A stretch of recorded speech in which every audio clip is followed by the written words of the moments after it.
Local Edition, Brad Pomerance here in Sacramento, joined today by Fiona Ma. She is the chair of California's Board of Equalization.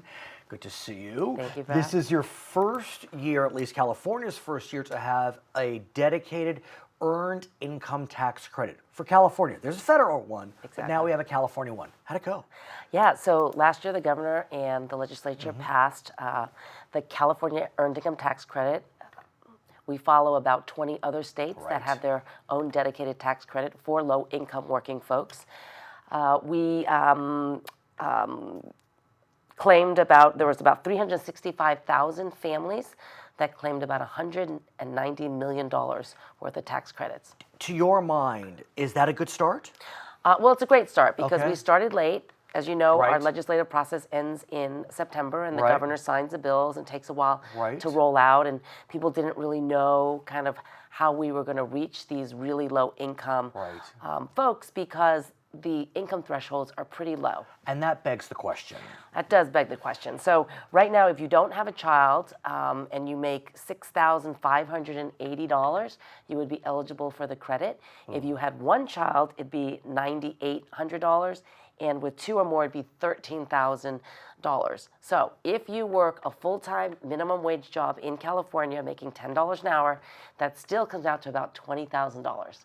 So there's, there's a big gap in terms of who can claim the money and, who actually gets it. The question becomes, can you use your bully pulpit as chair of the Board of Equalization to seek floors that are a bit higher? Because what I'm hearing is that you think maybe more people should be eligible. Yeah, so last year, the legislature and the governor, set a floor, thinking, well, let's see, if we had the total pot of people who were eligible and everyone applied and got it, this would be the amount. And so they allocated about $300 million. In reality, about $190 million was used. So right now, under the same scenario, let's say everyone files again, claims it, we'll get that. So in order to increase the revenue level, we would have to go back to the legislature to increase that amount and the allocation through the state budget. But if you are routinely seeing $100 million extra, let's say, because they budgeted about $300 million, let's say $200 million is claimed every year, can the BOE on its own increase the amount of money that you need to make in order to be eligible? No, we cannot do that. You need to go back. Yeah, the legislature has to change it.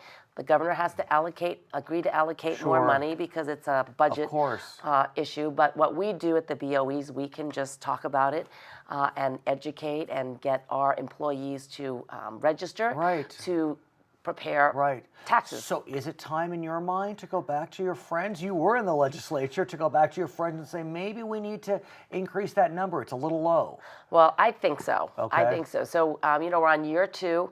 We're going to see what happens with more aggressive outreach and education to make sure that everybody is claiming that amount or more, and then we'll go back to the legislature next year.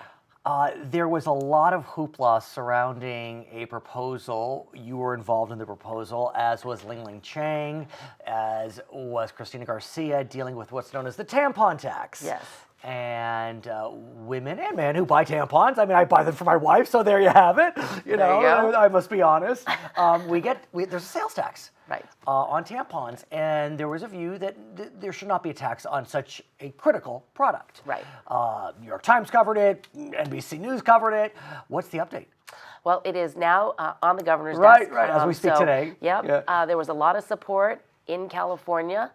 Other states have passed various tax exemptions, whether it's on feminine hygiene products or diapers or toilet paper or those hygiene necessity products.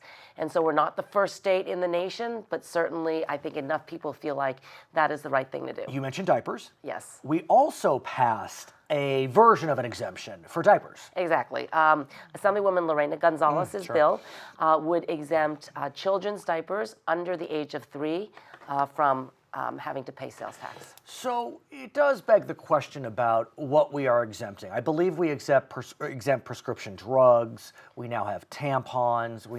Food.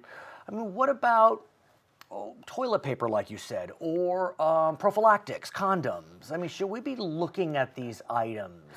Well, I think we can look at every item, course. No, I right? I mean, understand. our tax code is very complicated when it comes to sales taxes. Some things just don't make sense, right?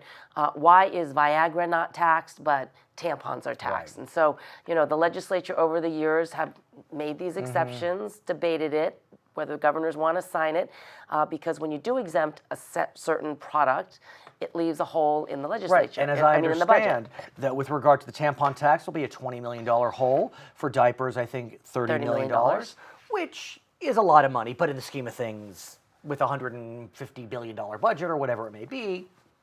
Yeah, and I think when the economy is going well, people feel like we should be giving a break to certain low-income folks or products that may not be seen as a fair tax. So we could plug the hole as a result of the loss of the tampon sales tax, the diaper sales tax with cannabis tax. It looks like on the ballot, Prop 64, November. If I were a betting man, I would bet that the proposition does pass, but who knows? And so I ask you not about whether you think it should or should not pass, but as one of the chief tax officers in our state, what happens if marijuana is legalized as a matter of taxes? Yes. So obviously, it would generate a huge amount of tax. One would think. The Legislative Analyst Office estimates it would generate at least $100 million in extra taxes to our state budget. That seems low to me. I think it's low too. But, We'll see. We'll see. Right. Their job is just to estimate. But here's the question, and I know that you have been on this issue, really laser focused on it. As a result of federal banking laws, it can be very difficult for a medical marijuana dispensary, that's what we're dealing with right now, to make deposits, Yes. to accept credit cards, to accept checks. I heard from you and some of your fellow members on the board that there was a medical marijuana dispensary that wanted to pay its tax. They couldn't write a check because they had no bank, so they brought $200,000 in cash to the BOE. Yes. And so what are you doing, presuming Prop 64 passes, I don't know, in partners with your friends at the federal government, to resolve these banking issues? Yeah, I mean, we're really working with our congressional delegation to raise the awareness, try to get them to push for some sort of banking access for the dispensaries or the medicinal right now. In 2014, we estimated we collected only about $44 million worth of taxes. It should have been probably upwards of $100 million. That's what we heard. But that's the problem, is that they are not allowed to federally access the banking system. Let me ask you, if I may, could California charter its own banks for the purposes of cannabis sales? Yeah, so that was my proposal, is if the BOE has been the tax collector collecting this type of taxes over the last 20 years, why can't we expand our services to collect other type of taxes, especially, the income taxes, the payroll taxes, workers' comp, every type of tax. Unfortunately, I think people are waiting to see whether the initiative passes, and if the initiative passes and the federal government still doesn't do anything, I think having a state chartered bank is going to come up on the radar again. So where do we go from here then? I mean, it seems as if the Democrats in Washington have been more interested in passing laws and regulations that would allow this. Hard to know who's going to control the legislature in D.C. Do you anticipate that California is going to have to go at it alone? What did Colorado do in Washington?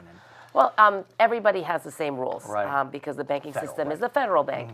What other states are doing is don't ask, don't tell. Some of them are, trying to do the extra due diligence and compliance to be able to bank the industry, because you need to know your customer. You need to fill out suspicious activity reports. Don't ask, don't tell. Right. So that's what other states You'll come are doing. back? Yes. She is Fiona Ma. She is the chair of the Board of Equalization. My name is Brad Pomerance in Sacramento, Local Edition.